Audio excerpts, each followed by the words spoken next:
it's Tessa with Hip Over 50. Today I'm going to talk to you about the 6 top tips to pass your UK driving license the first time. So as you may have watched in my other videos, it took me 5 tries to get my UK driving license, and it was quite an ordeal. And it was made a little more difficult by the fact that I was trying to do it during the pandemic when things were locked down and everything is backlogged. So I just saw some couple of articles about this and I thought I'd share them with you. So there's still a backlog from the pandemic. They're estimating it will take 4 to 6 months to get a driving test booked in London, and it could take up to 15 years to clear the backlog. Wow. Another interesting tidbit is the increase in over 50s learning to drive lately is like 260%. Wow. So they're saying more over 50s want to learn to drive, and I'm in that category for sure since the pandemic. Well, I'm not surprised because, that definitely gave you the sense that you needed to make your own way and that you need to have transportation in order to live a full and active life. So my opinion is if you've lived in the UK all your life or for a long time, you will probably absorb some of the rules of the road. It'll just sort of, go filter into your consciousness. So it won't be as difficult to pass a test as if you're coming over here and having to kind of unlearn the driving rules and rules of the road from another country, as I did. So the rules of the road are very different in the US. And I'm not going to argue which are better or worse. It just is. They're just very different. So these are my top tips to pass your driving test the first time. First of all, make sure your local test center has a decent pass rate. You can actually Google that and look it up. Overall, the average pass rate in the UK is an amazing, like 50%. So that's only half of the people pass the test. So it's no wonder there's a backlog. But some test centers have a little bit better pass rate, and you can find out by asking around, asking your driving instructors. Some of them are a little bit easier. They may not have like these really tricky roundabouts that you have to navigate. So ask about that. And if they don't have a great pass rate, consider going to another test center nearby, or at least within driving distance. Find a driving instructor. This is number 2. Find a driving instructor that's familiar with that test center and can give you some of the routes. Those are no longer published online. So if you want to find the routes that you might take during your driving test, then you'll need a driving instructor who kind of has the idea of where they are and can take you over those routes so that you can get familiar with the roads and the roundabouts in and around your nearest test center. Also find a driving instructor that doesn't make you even more nervous than you already are.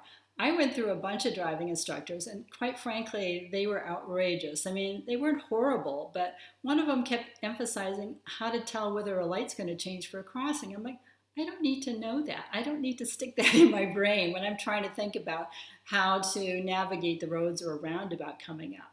So find a driving instructor that will keep you relaxed. That is really important.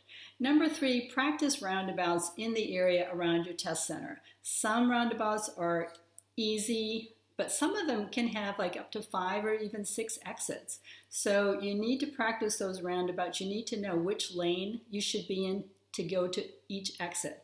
So in other words, if there are 5 exits, find out which lane, which path you need to get off on each exit, because you never know when a test examiner will take you around that roundabout. Number 4, only take the test in a car that you're familiar and comfortable with driving. I took my first test in the instructor's car with a standard stick shift transmission, and I can drive a stick shift transmission. But having to think about that at the same time as I was trying to navigate roundabouts just gave my brain a little too much overload. So I went out and bought an automatic car because that's what I'm familiar with. And also with an automatic, you don't have to practice things like hill starts and all that. It just took some of the anxiety out of it for me. So be sure to drive and take your test in a car that you are comfortable and familiar with.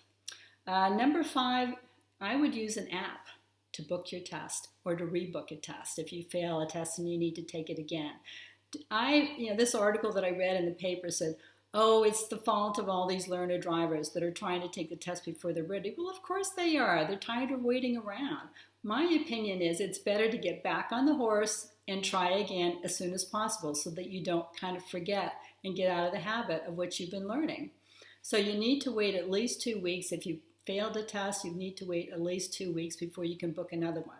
But even on your first test, if you go, depending on where you live, go on to the DVSA website, book your test. You know, it costs about 70 pounds. Book your test, pick a test center, pick a date.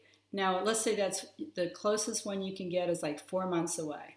Then immediately get this app. I use Driving Test Now, and I can very well vouch for it. I think it was like 17 pounds or something, well worth it.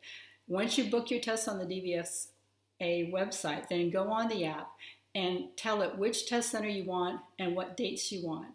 And it will notify you when an earlier test becomes available. And either a cancellation, or sometimes they add on extra slots.